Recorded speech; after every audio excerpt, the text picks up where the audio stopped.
Então, pessoal, pegando a esquerda de surpresa, o ministro Flávio Dino acabou de dar uma canetada no Supremo Tribunal Federal. E ainda sem querer, pessoal, Lula acabou liberando a graça presidencial para o ex-deputado Daniel Silveira. Eu vou dar todos os detalhes dessa bomba, pessoal, que acabou de explodir.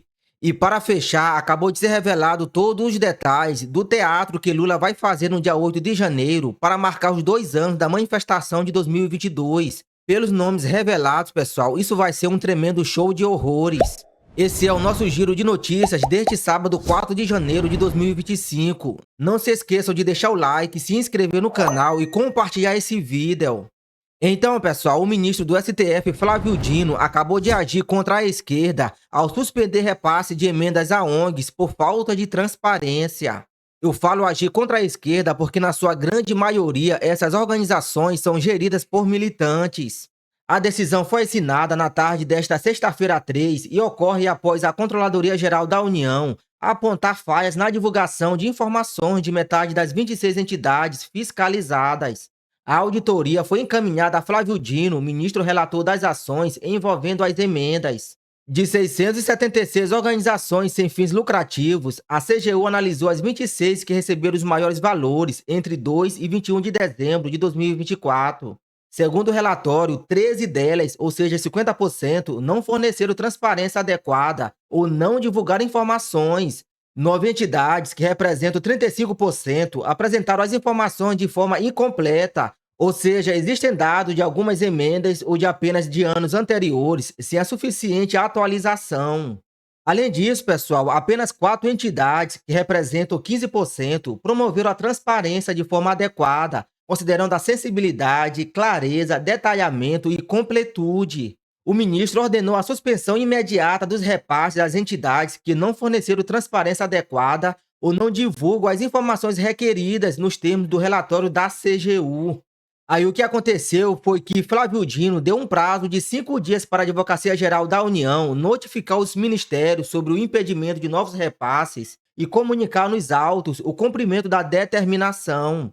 O relator também solicitou uma nova auditoria da CGU sobre as 13 entidades que não cumpriram os critérios de transparência. O novo relatório deve ser apresentado em 60 dias corridos. Já as 13 ONGs deverão publicar em seus sites todos os valores recebidos de emendas parlamentares, de todas as modalidades e em que formas foram aplicadas ou convertidos. O prazo para as entidades darem publicidade sobre a destinação das verbas é de 10 dias corridos, sob pena de suspensão de novos repasses. Aí, para concluir, o ministro também intimou a Câmara dos Deputados, o Senado e as demais partes do processo a se manifestarem sobre o relatório da CGU dentro de 10 dias úteis. Após a manifestação das partes, a Procuradoria-Geral da República deverá emitir um parecer sobre o caso.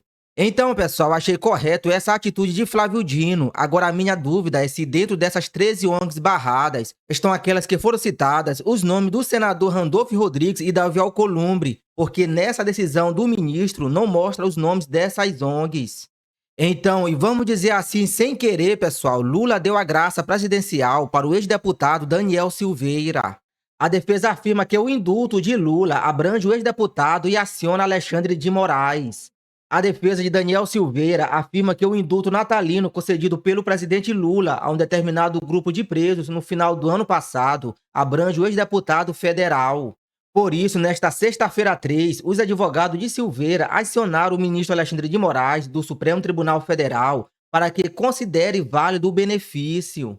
Em 23 de dezembro de 2024, foi publicado o decreto presidencial autorizando a declaração do indulto a pessoas condenadas a penas privativas de liberdade que estejam em livramento condicional, cujas penas remanescentes em 25 de dezembro de 2024 não sejam superiores a 6 anos, conforme dicção do artigo 9. Observou a defesa de Silveira ao mencionar que, na ocasião, o ex-parlamentar já estava em liberdade condicional.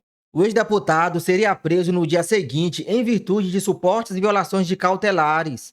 É o caso do requerente, uma vez que, sendo primário em 18 de 12 de 2024, sua pena remanescente a cumprir é de 5 anos, 9 meses e 26 dias, e já cumpriu mais de 34% da pena até 18 de 12, quiçá até 25 de 12 de 2024. Então, aí na petição, pessoal, os advogados de Silveira resgataram uma declaração de Moraes dada em 2019, na qual o juiz do STF ressalta que o indulto é um ato privativo do presidente, gostemos ou não. Portanto, Silveira faz jus ao indulto presidencial, alegaram os advogados. Desde já, agradecemos ao presidente Lula por corrigir a maior injustiça já vista na história desse país. Então, pessoal, pelo que, como nós conhecemos como atua o ministro Alexandre de Moraes contra pessoas de direita, principalmente se tratando de Daniel Silveira, acho muito difícil o ministro dar liberdade ao ex-deputado. Eu já até imagino o magistrado fazendo seu malabarismo jurídico para negar esse pedido, mas se tá na lei, o correto era ele obedecer, mas fazer o quê? E para fechar esse giro, pessoal, saiu os detalhes do show de horrores que Lula, juntamente com a sua militância, vai fazer no próximo dia 8, para basicamente comemorar a invasão à sede dos três poderes que ajudou e está ajudando e muito o seu governo, que ganhou o rótulo de uma espécie da volta da democracia. Esse evento será dividido em etapas, com a entrega de obras de arte restauradas, discurso de autoridade e um ato simbólico convocado pelo PT. A expectativa é que os presidentes do Senado, Rodrigo Pacheco, da Câmara, Arthur Lira, e do Supremo Tribunal Federal, Luiz Roberto Barroso, participem da cerimônia.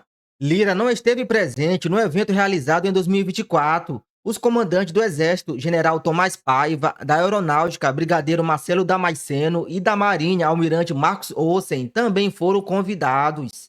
Aí, após o evento no Palácio do Planalto, o petista deve descer a rampa com autoridades em direção à Praça dos Três Poderes para dar um abraço simbólico na democracia. A manifestação foi convocada pelo diretório do PT do Distrito Federal e terá a presença de sindicatos, entidades da sociedade civil e de segmentos religiosos.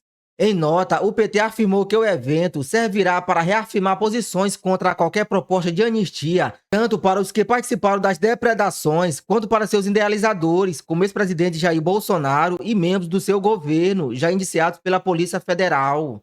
Basicamente, esse evento político, pessoal, será usado por Lula e outras autoridades para se promoverem às custas de vários baderneiros que estão encarcerados pegando penas injustas de 17 anos de prisão, onde o governo tinha como evitar tudo isso, mas se omitiu.